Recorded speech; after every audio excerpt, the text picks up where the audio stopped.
বিসমিল্লাহির রহমানির রহিম।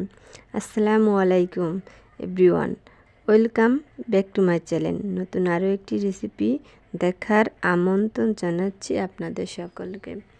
আজকে রেসিপি শাহী লাচ্ছা সেমাই।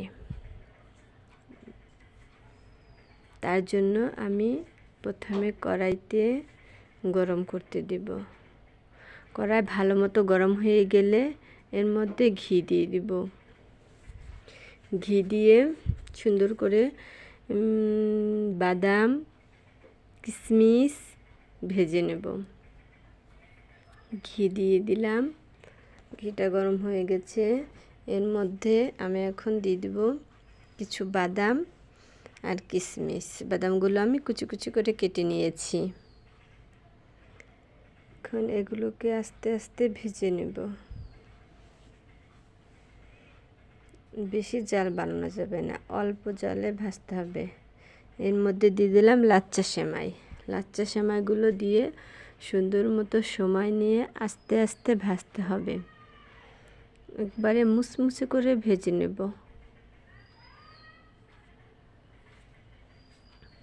অনেকক্ষণ সময় নিয়ে ভাজতে হবে সেমাইগুলো।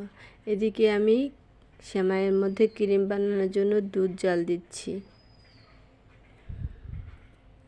দুধের মধ্যে একে একে বিভিন্ন উপকরণগুলো মিশিয়ে নেব। এর মধ্যে দেব কর্নফ্লাওয়ার, গুঁড়ো দুধ দিয়ে দিচ্ছি এক প্যাকেট, ছোট 10 টাকা দামের 1 প্যাকেট গুঁড়ো দুধ দিয়ে দিলাম। গুঁড়ো দুধ কর্নফ্লাওয়ার দিয়ে সুন্দর মতো নাড়তেই হবে, তা না হলে দলা পেকে যেতে পারে।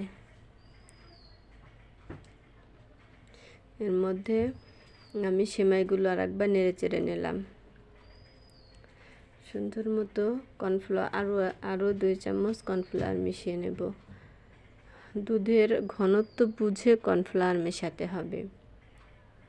এই দুধের মধ্যে একটু লবণ দিয়ে দিলাম, একটু চিনি দিয়ে দেব।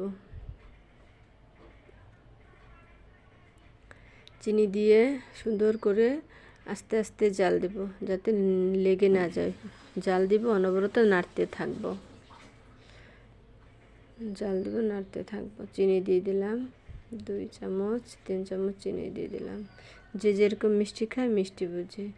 এর মধ্যে সেমাইয়ের মধ্যেও আমি একটু চিনি দিয়ে দিলাম। চিনি দিয়ে ওই ভাজতে থাকবো, তাহলে কালারটা সুন্দর আসবে। এই ভাজা সেমাইয়ের মধ্যে 1 প্যাকেট দুধ দিয়ে দিলাম, গুঁড়ো দুধ। 10 টাকা দামের 1 প্যাকেট গুঁড়ো দুধ দিয়ে দিলাম। সুন্দর মতো ভেজে নেব।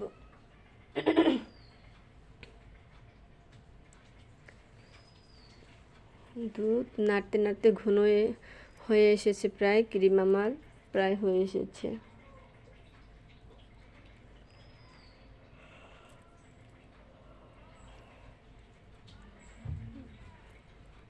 না নাড়লে অনবরত নাড়তে হবে, না নাড়লে দুধটা দলা পেকে যাবে। এখন ক্রিমগুলো নামিয়ে নিয়েছি। ঠান্ডা করে সেমাইয়ের উপর ঢেলে দিলে আমার নবাবী লাচ্ছা সেমাই রেডি হয়ে যাবে। প্রথমে একটা প্লেটে আগে সেমাইগুলো একবার বিছিয়ে নেব, তারপরে ক্রিমগুলো ঢেলে দেব, তার উপর দিয়ে আবার সেমাইগুলো ঢেলে দেব, তাহলে রেডি হয়ে যাবে আমার খুব সহজেই লাচ্ছা সেমাই। এভাবে একবার বানিয়ে দেখো। প্রথমে যে একবার সেমাইগুলো বিছিয়ে নিলাম একটা প্লেটে, এরপরে দুধগুলো ঢেলে দেব। দুধ না তো ক্রিম, যে ক্রিমটা আমি বানিয়ে রেখেছি সেই ক্রিমটা ঢেলে দিলাম উপর দিয়ে।